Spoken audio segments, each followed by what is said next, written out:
gudoomiye ku-xigeenka koowaad ee golaha wakiilada jamhuuriyadda somalilan axmed yaasiin sheekh cali cayaanle oo ka hadlay wadahadallada somalilan iyo soomaaliya ayaa waxa uu bogaadiyey khudbaddii uu madaxweynaha jamhuuriyadda somalilan mudane muuse biixi cabdi ka jeediyey shirkii wadahadallada somalilan iyo soomaaliya ee ka qabsamay waddankaasi jabuuti sidoo kalena waxa uu jawaabay madaxweynaha maamulka puntland siciid cabdilaahi deni isagoo arrimahaasi ka hadlayana waxaa hadalladiisii ka mid ahaa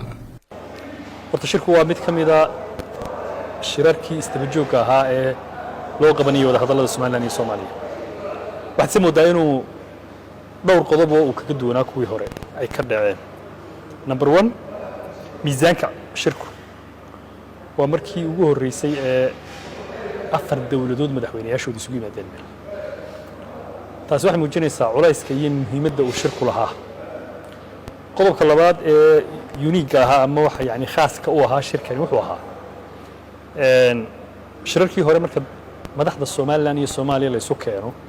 wada hadla la oranayay waa yani waa loo fudaydinayo inay isku yimaadaan miis wada fadhiistaan laakiin maanta waa la dhageysanayay nin walba wuxuu qabo ayaa madal furan lagu dhageystay taasi waxay keentay in madaxweynihii Soomaaliland oo imika ugu horreeyba doonayay inuu hambalyeeyo taariikhda yani khudbadii taariikhda dhaxalgalka noqotay ee uu ka jeediyay shirka Djibouti number 1 afar madaxweyne iyo khudbada ka jeediyay Ismaaciil Umar Geela hadoo khudbad ka jeediyo madaxweynihii shirka martigelinaya Abiy Ahmed oo ra'iisul wasaare Itoobiya oo de wadanka ugu saameynta iyo dhaqaalaha iyo awoodda badan bariga Afrika oo dhan ahaa madaxweynaha Soomaaliya farmaajo aysan ka jeediyay madaxweyne Muuse Biixi waxa la moodaa in hal khudbad laga akhriyay shirka ما هذا غير سوماليلاند استوى كيانو كريا عالم كودن سيدي لوغا أركي أفرتي مدحوينيال ماشا يسوي يمد كخد بديي وحد مودا إنه موسى بيحي كريدي كخد بديي ماشا فسوي حوي صوبت وامح صوبت وحوي موسى أفك كما هذا قلبي وكادي وحكو هذا مجتمع 4 مليون كدو وحيدونيان يم مسير كودي وكادي marka waa sida ay uga duwanaatay khudbadiisu khudbadihii kala dhan waxay khudbadaasi lahayd taariikh waddankan inaanu shalay dhaladahayn oo taariikh lahaa waxay lahayd garnaqsi gabood falkii iyo tacadiyadii loo geystay waxay ahayd dawladnimo dhan oo frontier loo bixiyay dadkii u sacrifice garoobay yani tabarruc dawladnimo ku beer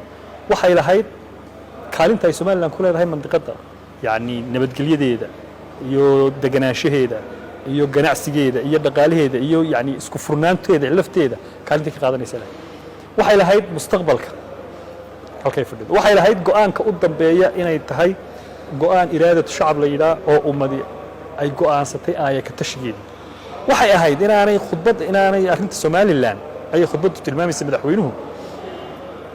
aanay ugub ahayn arrintan oo kale ay Afrika ka dhacday hogaaniyay wuxuu soo qaatay Senegal sidoo kale noqdeen مصر iyo Suuriya sidoo kale noqdeen Itoobiya iyo Eritrea sidoo kale noqdeen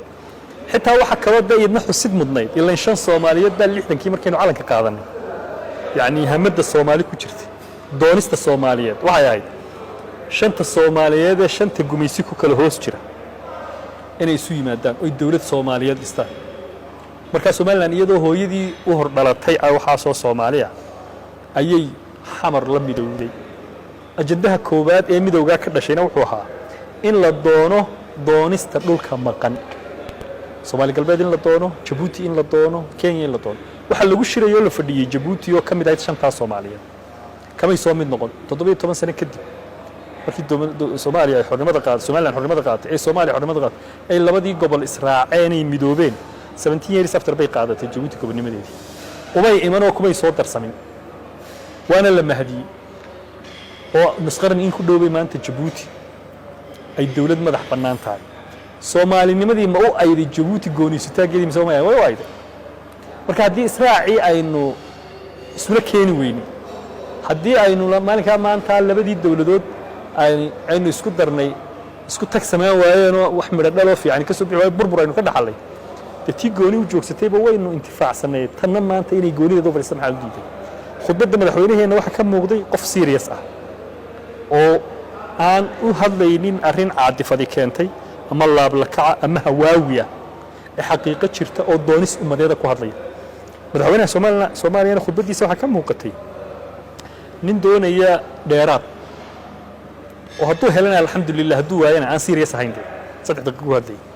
مركا ورت شركة يوحوها شركة أبو سامين تبضنا سوماليا سوماليا لو قبته وحا وسير سوماليا كتر سنة مر شر سومالي بكان لا يلا جبوتي لو قبتي وكهد لي وحيري مدحت السومالنا واحد كدوين بيقول كمركا ينقول شيران كو هادلان تي ماشي كسرت خطبة مدحونه أود مدحونه كو هادلي دلالكي كواوينا سوماليلاند إثيوبيا كمد هيدا oo ay fadhiyaan madaxweynayaashoodii ay khudbadiisii uga saameyntii awoodda badatay waxa uu kaga wakiil yahay shacbiga Soomaaliyeed arrintan laba arrimood oo ku dhow oo la noocaba ka dhacay laba madaxweyne oo Muuse ka horreeyay midna wuxuu ahaa Daahir Rayaale midna Axmed Siilaanyo Daahir Rayaale 2009 inay ahayd badan malaynaya waxa Mareykanku sameeyay siyaasad cusub oo la yiraahdo dual track policy siyaasad laba wajiileynta ay oran jireen marka wuxuu damcay Mareykanku inuu meel soo wada fadhiisiyo Shariif Sheekh Axmed oo Soomaaliya madaxweyne ka ahaa iyo Faroole oo Puntland ka ahaa iyo naga Daahir Rayaale wuxuu wartadkan anagu dawlad baan 60kii isu darsano waan kala noqonay dadana miis wada fadhiisanayno ma aha dawladdii dunida ugu saameynta badneed oo Mareykan iyo ka diiday inuu la fadhiisto miis ragga Soomaaliyeed Axmed Maxamed Siilaanyo 2013 Mrs Thatcher gabadhii loo jiray ra'iisul wasaaraha ka ahayd Ingiriiska iyada oo meydkeedii yaalo oo David Cameron oo markaa prime minister Ingiriiska ahaa uu aaska inuu ka qayb galo u socdo iyo la kulmay Axmed Siilaanyo 25 daqiiqo waqti awsi wuxuu ku qancinayay inuu shirkii Soomaalida ee Brussels ka dhacay 2013 ka uu Axmed Siilaanyo ka qayb galo Axmed Siilaanyo ka diiday Muuse idinka shalay arkay waxa halka ka cad yani awoodan